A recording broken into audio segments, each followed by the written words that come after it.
नमस्कार, आप देख रहे हैं मंथन टुडे और आपके साथ मैं हूं निधि सिंह। कल राहुल गांधी पटना आ रहे हैं और ऐसे में वोट अधिकार रैली को लेकर तमाम महागठबंधन एक साथ निकलेंगे। तो वहीं बता दें कि राजद से मुख्य प्रवक्ता शक्ति सिंह यादव ने आज प्रेस कॉन्फ्रेंस कर बिहार वासियों की वोट अधिकार को लेकर जागृत करते हुए क्या कुछ कहते नजर आ रहे हैं, आप इस पहले वीडियो में सुनिए। आदरणीय तेजस्वी प्रसाद यादव जी ने कई महत्वपूर्ण संवाददाता सम्मेलन में वोट चोरी का जो सवाल उठाया, धीरे धीरे देश भर के लोगों ने यह बात जान ली कि लोकतंत्र में लोकतांत्रिक अधिकार जो वोट का अधिकार है उसकी डकैती कर रही है चुनाव आयोग। और प्रथम दृष्टया में ये प्रमाणित भी हो चुका है। अगर आजाद भारत में अपने पसंद का खाना खाना चाहते हैं, सोना चाहते हैं, जीना चाहते हैं, सांस लेना चाहते हैं, तो वोट के अधिकार को सुरक्षित रखना होगा, क्योंकि वोट का यह अधिकार आपको चैन से जीने भी देगा, चैन से सोने भी देगा, चैन से खाने भी देगा और अपने मन के पसंद के चीजों को करने भी देगा। इसलिए महत्वपूर्ण सवाल है वोट का अधिकार। वोट यात्रा पर, वोट अधिकार यात्रा पर नेता प्रतिपक्ष तेजस्वी प्रसाद यादव जी नेता प्रतिपक्ष हैं। एक संयोग है कि दोनों नेता विपक्ष लोकसभा में राहुल गांधी जी, वह भी इस कार्यक्रम में, सब लोग साथ हैं। इस वोट अधिकार यात्रा में 16 दिन की यात्रा है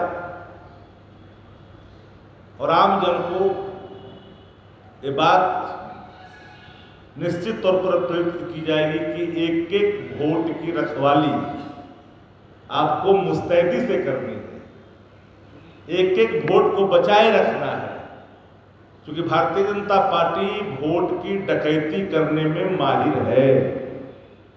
एक उदाहरण नहीं है, अनेक उदाहरण है। षड्यंत्र इनकी है। भाजपा का षड्यंत्र यह है कि इनको पहले वंचित किया जाए वोट से, बाद में जब वोट से वंचित होंगे तो सेकेंड स्टेप होगा कि इनको सुविधाओं से वंचित करें। यह इनके षड्यंत्र के हिस्से हैं और इस सारे षड्यंत्र को, भाजपा की मंशा को आदरणीय नेता प्रतिपक्ष तेजस्वी प्रसाद यादव जी ने और इंडिया अलायंस गठबंधन के सभी शीर्ष नेताओं ने इसे समझा है, इस मंशा को। और विपक्ष की मांग ही थी और इतनी महत्वपूर्ण हुई, कई संगठनों ने, कई प्लेटफॉर्मों ने इसको गंभीरता से लिया। उच्चतम न्यायालय ने तो सभी विपक्ष की बातों को तन्मयता के साथ सुना भी और वोट के अधिकार को संरक्षण में अपने अंतरिम आदेश भी जारी किए। और अंतरिम आदेश जारी करने के बाद हमने कल एक नोटिफिकेशन देखा और नोटिफिकेशन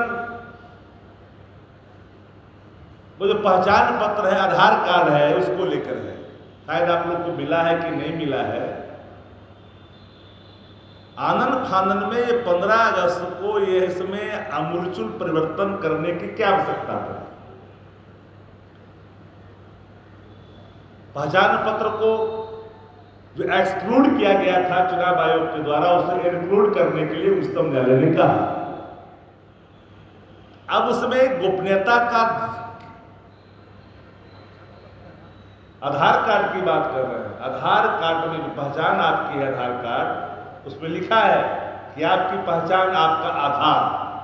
तो आधार कार्ड में 15 तारीख को जो 15 अगस्त को एक तब्दीलियों का जो नोटिफिकेशन हमने देखा, तो हमारी मंशा भारतीय जनता पार्टी को समझने में देर नहीं लगाई। हम भापे कि आखिर चाहता क्या है।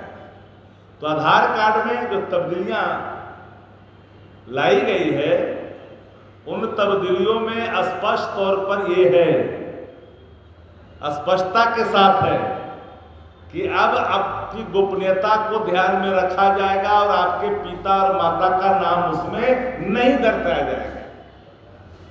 यह भी एक षड्यंत्र है, और षड्यंत्र इस रूप में है कि जब पहले आधार को आपने एक्सक्लूड करते वक्त जब उच्चतम न्यायालय ने कहा आपसे कि आप 65 लाख वोटरों को आप डालिए और दिखाइए कि आपने क्यों काटा, किस कारण से काटा, एक एक चीज आनी चाहिए पीपुल डोमेन में। अब देखिए कि ईवीएम पर भी सवाल देश में उठता रहा, लेकिन मखौल भी बनता रहा लोग ईवीएम के सवाल पर। लेकिन आपको जान करके